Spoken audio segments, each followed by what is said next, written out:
Conditioning coach na si Justin Fortune, kumpiyansa na kaya pang talunin ni 8th Division legendary boxer Manny Pacquiao etong si Terence Crawford. And bago tayo magpatuloy mga kaibigan, please don't forget to like and subscribe and always hit the notification bell. Maraming salamat po.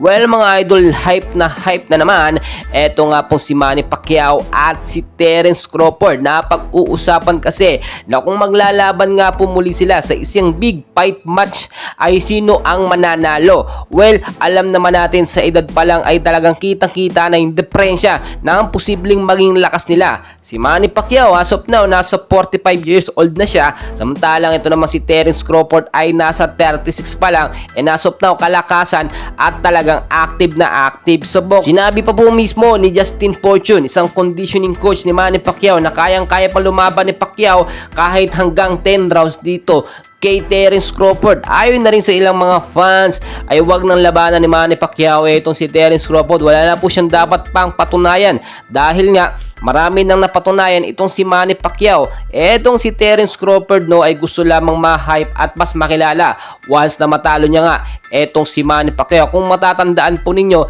si Manny Pacquiao parang wala pong pinagbabago ang kanyang laksi at lakas ngayon. Nakikita nyo sa mga training, sa mga sparring, parang hindi siya nagbabago. At kung matatandaan nga po ninyo, magkakaroon din sila ng exhibition fight match nito nga pong si Floyd Mayweather Jr. At tayo na rin po sa ating nakuhang source at sa balita nating nalaman, etong si Floyd Mayweather Jr. ay lumaban sa Japan at gusto lamang sa Amerika. Siyempre, lutong laban ang mangyayari. Well, mga kaibigan, kung titignan yung mabuti, eto si Manny Pacquiao ba hindi na kayang talunin etong si Terence Crawford, at dapat na nga bang tanggapin na hindi na siya ganoon kalakas kung ikukumpara nung kanyang kabataan. Well, mga kaibigan, wala namang nakakaalam kung sino malaki. Ika nga ni Pacquiao mga kaibigan, kalabaw lang ang tumatanda, basta maayos sa training, ehersisyo, tamang pagdadayet, ay maibabalik ang kanyang kondisyon sa pagboboxing. Well mga kaibigan, patuloy ko kayong i-update, and please huwag kalimutan mag-like and subscribe. Maraming salamat po.